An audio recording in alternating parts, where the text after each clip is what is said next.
대통령 거부권 행사는 헌법적 권리고 그것에 관해서는 뭐 강학상으로는 그것이 정당하고 남용되어서는 안 된다 하는 강학적 논리는 늘 나와 있죠. 그렇습니다. 그것은 당연히 그런 충분히 네. 그런 이론은 뭐 충분히 가능합니다. 그거는 이제 국회에서의 탄핵 소추도 불체포 특권 행사도 마찬가지로 그것이 일정한 내재적 한계를 가지고 정당해야 된다. 이건 뭐 강학적으로는 당연한 겁니다. 그죠? 그렇습니다. 네.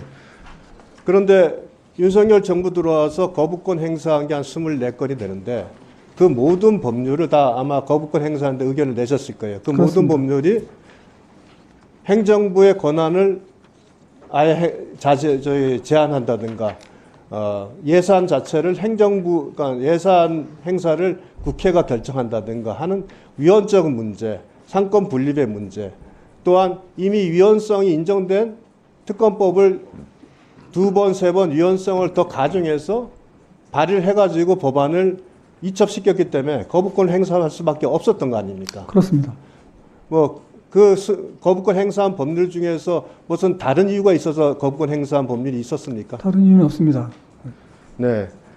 그래서 즉 국회에서 입법권을 행사할 때도 입법권이 항상 상권 분립의 원칙, 위헌성을 침해하지 않아야 된다는 부분. 이런 부분에 대해서 다 지켜져야 되는 거 아니겠어요? 그렇습니다. 입법권에도 내재적 한계 있는 거죠. 물론 내재적 한계가 충분히 이제 이론상으로 있습니다. 그렇지만 제가 아까 말씀드린 것은 그 내재적 한계가 과연 이게 실제로 무슨 헌법재판이라든가 이런 그 재판이 됐을 때 그게 그 내재적 한계라는 이론이 네, 무슨 얘기인지 압니다. 현실적인 효용성이 있겠냐 자, 그걸 말씀드리는 그러나 거죠. 이제 국회에서는 그럽니다. 다수결의 원칙에 의해서 했으면 무조건 정당하다. 이게 이제 또한 논리거든요. 자, 네. 우리 아까 김건희 여사 디올백 수사 무혐의 결정에 대한 부당성을 지적을 하시면서 결국 직무 관련성이 없다는 입장에 대해서 그렇지 않다는 주장을 하는데 그 답변을 못 하셨어요. 아주 간단하게 직무 관련성 부분에 대한 답변을 해 주시죠. 직무 관련성을 인정하려면 구체적으로 뭐 여러 가지 뭐 금품이 오갔다든가 그런 동기, 그 당시 했던 말, 또 그 이후의 사정 등 다 종합적으로 고려해서 판단해야 되는 문제지 않습니까? 그건 사실인정의 문제지 않습니까? 그 네. 사실인정의 문제에 대해서는 이미 권익위원회나 특히 검찰청에서 조사, 확인이 됐죠. 수사했던 네. 검찰청에서 결론을 냈고 그것이 정부의 의견입니다. 그러니까 법제처장이 거기에 대해서 말할 수 있는 그런 위치는 아닙니다. 뭐 거기에 대해서 사실관계는 이미 확인이 됐다. 그래서 이 부분에 대해서 서울의 소홀이랑 고발단체는 이미 한 것까지 한 사안입니다. 그렇습니다. 그것이 계속 논의되는 것이 안타깝긴 한데 그럼 사실관계에 대해서 간단히 제가 한번 설명을 하겠습니다. 동영상 한번 틀어주시죠. 동의 반복으로 말씀을 드리면 모든 선물 비용 중에 디올백과 샤넬 화장품 세트는 서울의 소리 이명수 기자가 직접 구매해 줬습니다. 그러면 제가 이제 정확하게 그 시점을 2022년 5월 19일 뭔가를 이게 금융위원회에 대한 인사 이런 걸 해도 되나라고 하는 그 장면을 목격한 것 어쨌든 본인은 그렇게 목격했다고 하시니까요. 그 이후부터 내가 뭔가 언더커버 역할을 해야겠다라고 생각하셨다는 거 아닙니까? 그날부터. 그날부터 그러니까 5월 19일부터 그리고 나서 그 다음부터는 다른 분이 주는 비용을 가지고 뭔가 이걸 한번 주면 받나 안 받나. 아까 스탠드에는 뭐라고 말씀하셨냐면 스탠드에는 도청장비나 폭발물도 들어갈 수 있기 때문에 이건 설마 안 받겠지라고 했는데 이것도 받아가네. 뭔가 다시 말하면 이게 이렇게 경비 시스템이 이렇게 뚫려도 되나라고 하는 것들을 전통료도 받아 그럼 이것도 받나라고 하는 생각에서 한번 해봤다는 거잖아요. 그러시죠? 네. 예. 그러니까요. 네. 이 모든 것들은 청탁의 목적이 아니라 뭔가를 본인 스스로 청탁 목적이 없다고 청문회에 나와서도 답변을 했습니다. 넘겨보세요. 9월 13일 날 대담을 하고 본인이 작성한 문서에는 이렇게 적혀 있습니다. 이 선물은 김 여사와 개인적인 관계에서의 선물이지 뇌물이나 청탁의 목적과 용도로 준 것이 아님을 분명히 한다. 검찰에서 5월 13일, 31일 날 두 차례 진술해서 변호사가 동석했고 질문 내용에 전혀 이의 제기를 안 하고도 또 같은 내용이 진술했습니다. 그러나 갑자기 6월에 바뀌었어요.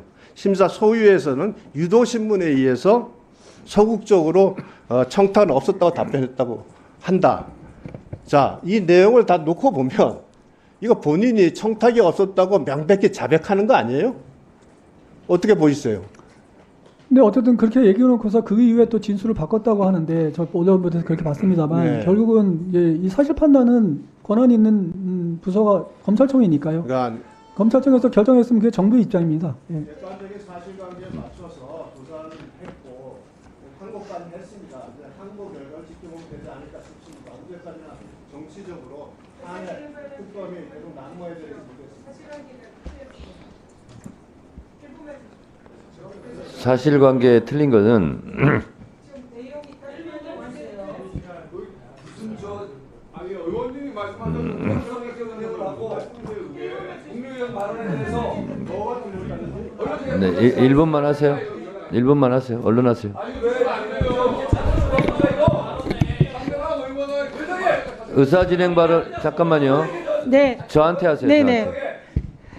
법제처는 일단 법제처장은 대통령의 변호인이 아닙니다. 그리고 청탁금지법의 구성 요건은 첫 번째 청탁이 있을 것, 두 번째 직무 관련성이 있을 것, 세 번째 금품을 수수했을 것, 이것이 구성 요건입니다. 그런데 저는 법제처장에게 대통령의 직무냐를 물었습니다. 여기서 직무 관련성은 이 사안이 대통령의 직무냐 이것을 묻는 것입니다. 거기에 대한 해석에서 법제처장은 분명히 이것은 대통령의 직무다 대답을 했기 때문에 명백한 구성 요건이 해당이 되고 지금 답변한 것은 거기에 대한 전체적인 해석을 답을 하는 건데 그것은 법제처장의 답변의 범위가 넘어가는 것이고 본인이 대통령의 변호인을 자처한 것으로 보이기 때문에 이 부분에 대해서 주의를 해주시길 요청드립니다. 네. 자, 전현희 의원님 잠깐만요. 전현희 의원님 의사진행 발언은 아니 안 해도 될 내용 같았어요. 왜냐하면 제가 위원장으로서 개입해서 뭘 할 부분은 없는 것 같고 그냥 유상범 의원이 질의한 것은 질의한 대로 또 답변한 대로 한 거는 답변한 대로 그냥 넘어가면 될 것 같습니다.